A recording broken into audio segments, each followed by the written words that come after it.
Hello, it is on this day, May 9th, 2022, that I am defining the label transgender and explaining how some people use that label.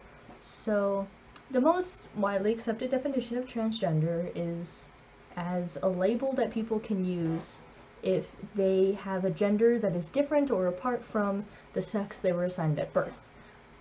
And while most people think that this means that someone is transitioning from one end of the binary to the other end of the binary, that is not the only case of transgender labels being used. In fact, people can use the term transgender if they are non-binary, or bigender, or pangender, or agender, or gender fluid. Like, they're basically, if anyone goes anywhere along the gender spectrum, or even off of the gender spectrum, they can choose to use the word transgender to explain and identify their experience.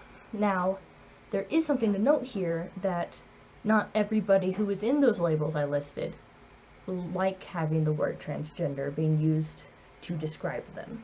And so, while transgender is the umbrella term for a lot of the gender identities, that does not mean that every non-binary person is comfortable with the word transgender describing them.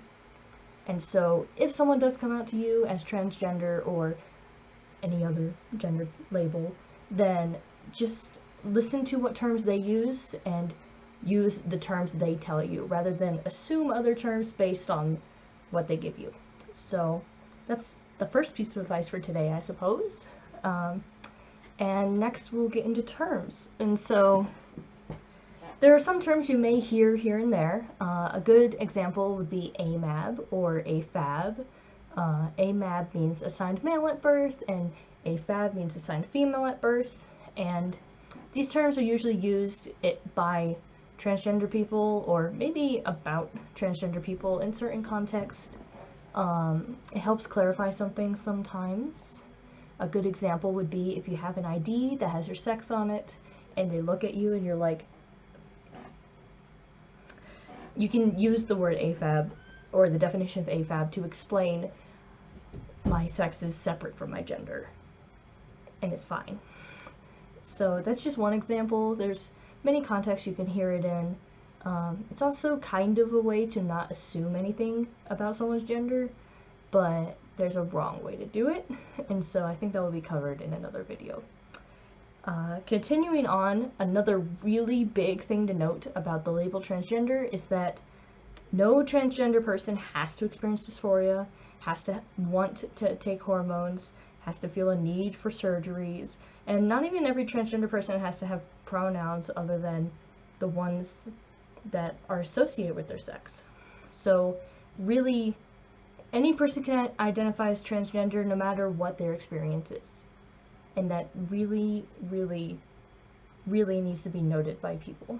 So, while some transgender people do experience dysphoria, or do take hormones, or get surgeries, that does not mean that they need A, to do the rest of those things, or B,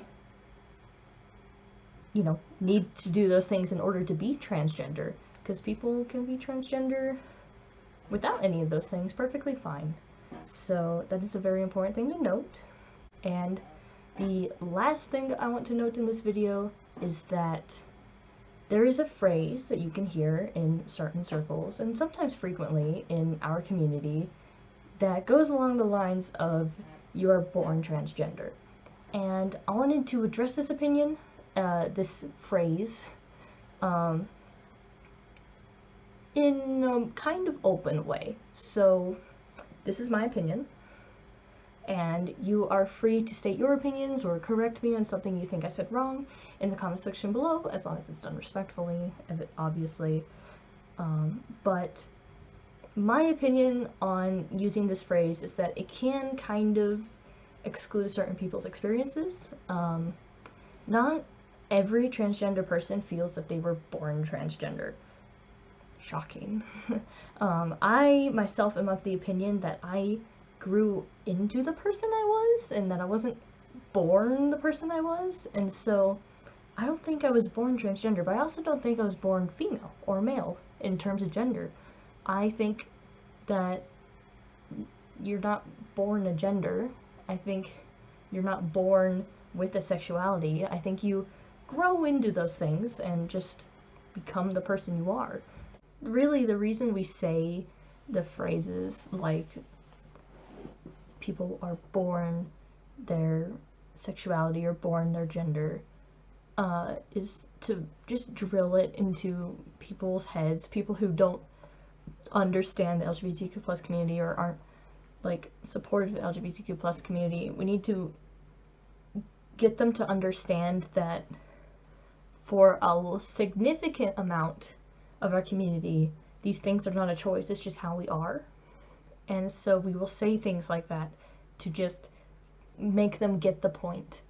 But it does kind of exclude all the people who don't feel that way by saying that. And so I just wanted to include at the end of this video a like little comment on that and say that not everybody has to feel that way, and it is perfectly fine if you don't feel that way. You can still be whatever you identify with and whatever you're comfortable as and fit in here.